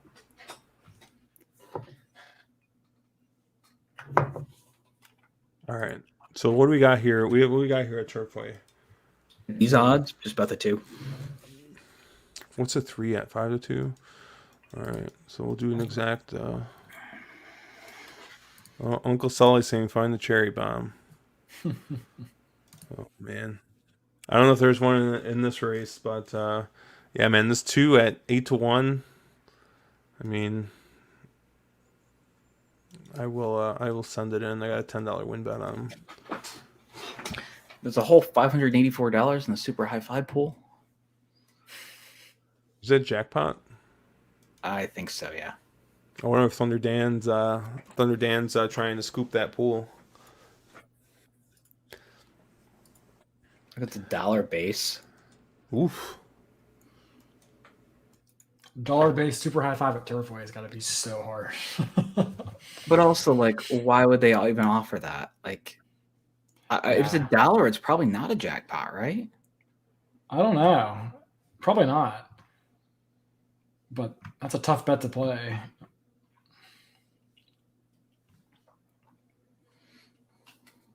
All right. I got the 2-3 over the 2-3 9-10. I played a try with the I think I put the 10 and the 12 on top. I played a try that's 2-3 over 1-2-3 4-10 12 over 1-2-3 4-10 12. And I came back and I ran back the 2-3 exact box to press that opinion. So yeah, and I have a 2-3 exacta box, and then I also have win money on the 2. This is interesting. I cannot believe this Corrales horse is 10-1. I can't believe what these pick 4s are paying. Yeah, no joke. I needed to go 1 horse deeper in the last leg, and I'm live to 2-3 here in the pick 4. This 3 is really short in the horizontals, but everybody else is a nice price. Especially when this 2 comes in. This two, Yeah. I mean, this two looks rough. He does. If he wins, Corrales really is a magician. So yeah, so this is gonna be kind of a quiet weekend for us, I think. I mean, well, Aqueduct, I think is basically the card, but and then we got the Nothing at carryover Fairgrounds, tomorrow. Josh? Nothing at Fairgrounds? I haven't looked yet. I play it more after the start of the year, when this December is usually when I try to scale back a little bit. It's usually when I go to I usually have a Vegas trip, so I'm going to Vegas next week. So I try and save a little bit of cash for that, and so yeah, I will be skiing this weekend, and I might put an early pick 5 in for the duck card on Saturday, but most of my ammo for this week is going to be fired at that pick 6 carry tomorrow. Yeah, I wasn't planning on looking at Aqueduct tomorrow, but I can't pass a double pick 6 carry. Yeah, I mean, I can't pass a single pick 6 carry, much less a double pick 6. Did you play today? No, I didn't even know it carried because I was so busy. I'm disappointed, Caleb. Oh, man. Disappointed. I don't watch. Like I said, I've been off Discord and haven't really checked anything. But I'm excited because Oaklawn opens tomorrow. So, yeah. They opened real early this year. Like, normally it's not till like late January, but it's definitely early. So it's perfect timing because it's the end of Turf Duct, so I can go right into just complete dirt degen with Winter Duct and Oaklawn. Man, they must have just like heard your cries and pleas, like, hey, don't let me bet a single dollar at Gulfstream Park outside of like their 3 big days. Honestly, even those really. Yeah. Honestly, I think Oaklawn's going to do really well going against Gulfstream. I really think the product that Oaklawn puts out, the caliber of racing, is just a better product. I mean, Gulfstream is just you have so much of that, Gulfstream fuckery that happens all the time where things just make no sense. And Oaklawn seems to be a little more logical. I think they're going to do really well. I think that's going to be really competitive going against Gulfstream. Yeah, if they could just get their races, like a racing secretary, to card the races in a bit more of a friendly way, that would go really far. Because like having the the third leg of a pick 5 with a 2-year-old Archie bred maiden race full of first-time starters, I agree. And there's also some stuff. I wish they would just run 2 pick 5s a day as well. Run an early and a late, every day. They have some funniness with how they card some of their horizontal stuff, which is a little frustrating. But it's a good product. Big fields, and you get a lot of prices. Yeah, very much so. Agreed. There is one thing that Gulfstream has that Oaklawn doesn't have. I could go so many ways with this. I'm paralyzed by my options. Synthetic? Yes, synthetic. Okay. I was hoping to bait one of you guys saying turf and be like, no, synthetic. I don't know that you could count that as turf. Oh man, so they're off. There's 2-hit 0 shot. There's no way. Dude, I don't know, man. Corrales might get off and just put this. He's doing the same thing he did in the first. This is the same trip he got in the first race. Yeah, just save all the ground, but skimming the rail, saving all the ground. Jock on the 12 doing his Manny Franco impression. Yeah. The 12 clearly is being ridden by Manny or one of the Mannies. Or what are you doing? I mean, this feels like it comes back to somebody off the pace. Yeah, you know who's sitting off the pace right now? A man with a palace. Would this be what, like? Oh man, he's got a hole too, doesn't he? He's got a hole too inside. No way. He's out of horse. Okay, he's done. 3's gone. 3's gone. 3. I mean, 3 looked like the horse there, but I didn't want to take a short price. Oh, is that second 5? And I had 5 and 6 nowhere. Yeah. No, I had 5 or 6 nowhere. No, I had a 2, 3, 9, 10. Oh no.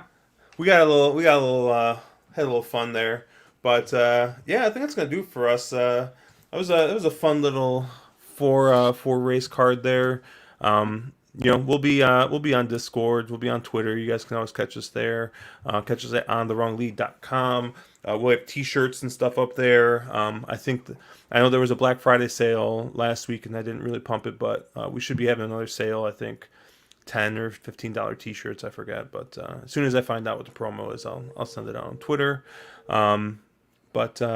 Yeah, for Brian, who wasn't able to make it tonight, for Caleb and Mark, I am Josh, and we will catch you guys later. Oh my God, Stephen Fox. Wait a second. Is that Zulu Alpha's music?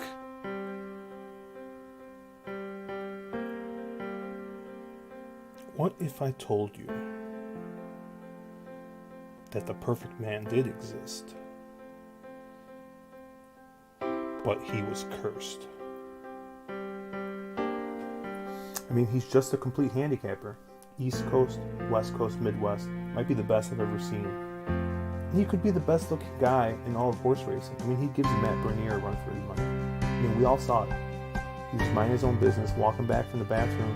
Hottest girl in the bar just grabs him and says, "Reel me in." Turns out you can't always be that lucky, though. Zulu Alpha charges up the rail under Tyler Gaffleon and takes the lead late. Zulu Alpha wins the Pegasus World Cup Turf.